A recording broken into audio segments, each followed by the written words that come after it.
विजयाची घोडदौड जी आहे ती ज्ञानेशकुमार गुप्तांच्या विजयाची घोडदौड चालू आहे। कारण भारतीय जनता पक्षाने ज्ञानेशकुमार गुप्तांजींच्या जीवावरती या निवडणुका लढवलेल्या आहेत आणि सुरुवातीपासूनच आम्ही सातत्याने म्हणत होतो की मतदानाचा अधिकार जो आहे तो लोकशाहीने संविधानाने दिलेला आहे, तोच हिरावून घेण्याचं जे काम चालू आहे त्याच्यासाठी संपूर्ण प्रक्रियाच हायजॅक करण्याचा प्रयत्न भारतीय जनता पक्षाकडून चाललेला आहे। SIR जी प्रक्रिया जी आहे, स्पेशल इंटेन्सिव्ह रिव्हिजन, ही निवडणुकीच्या 2 वर्ष अगोदर घेतली जाते जवळपास। अशाच तऱ्हेचा प्रघात आहे। पण 4 महिने अगोदर ज्या पद्धतीने आणली गेली त्यामध्ये 65 लाख मतदारांना, आणि ते कोण मतदार होते?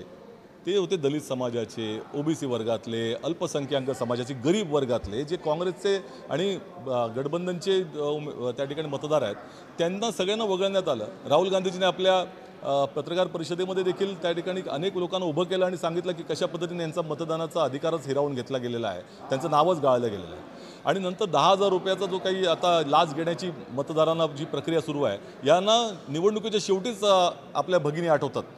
महिलांना त्या महिलांची आठवणी शेवटी होते।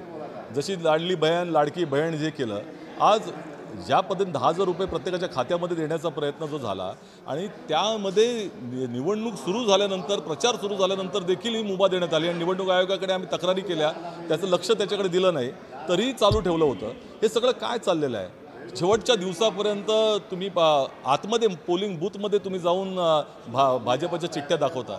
त्यामुळे ही संपूर्ण प्रक्रियाच हायजॅक करण्याचा प्रयत्न झाला होता, मॅच फिक्सिंग करण्याचाच प्रयत्न झाला होता, असंच म्हणावं लागेल।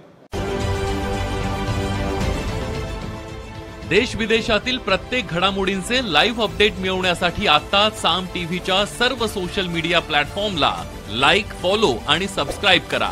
तसंच सर्व नोटिफिकेशनसाठी बेल आयकॉन प्रेस करायला विसरू नका।